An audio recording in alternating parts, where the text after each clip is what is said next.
ব্যক্তিগত জীবনে শুভেন্দু অধিকারী আমার খুব ঘনিষ্ঠ।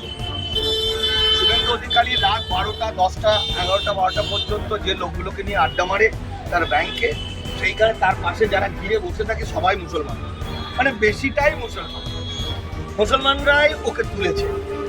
কারণ সাতেঙ্গাবাড়ি, রানীচক, টাকাপোড়া, নন্দীগ্রামের বেশিটাই তো মুসলমান। আমি চোখের পানি সিনেমাটা করেছিলাম এইটা নিয়ে। ফলে শুভেন্দু এখন নতুন মুসলমান হয়েছে, মানে নতুন হিন্দু হয়েছে বলে ও একটু অনেক কিছু দিবা স্বপ্ন দেখছে, মানে ও ভুল বকছে। আসলে আমরা যাকে শুভেন্দু অধিকারী বলে দেখছি এটা শুভেন্দু অধিকারী নয়, এটা শুভেন্দু অধিকারীর ভূত। প্রকৃত শুভেন্দু অধিকারী কিন্তু একটি ভালো ছেলে, দেশপ্রেমিক, নন্দীগ্রাম আন্দোলনে কৃষকের পাশে দাঁড়িয়েছিল। এইটা শুভেন্দু অধিকারীর মতো দেখতে, মা শুভেন্দু অধিকারী দেখতে ভূত। বাংলা হান্টের আরও খবর দেখতে নজর রাখুন। বাংলা খবর মানেই বাংলা হান্ট।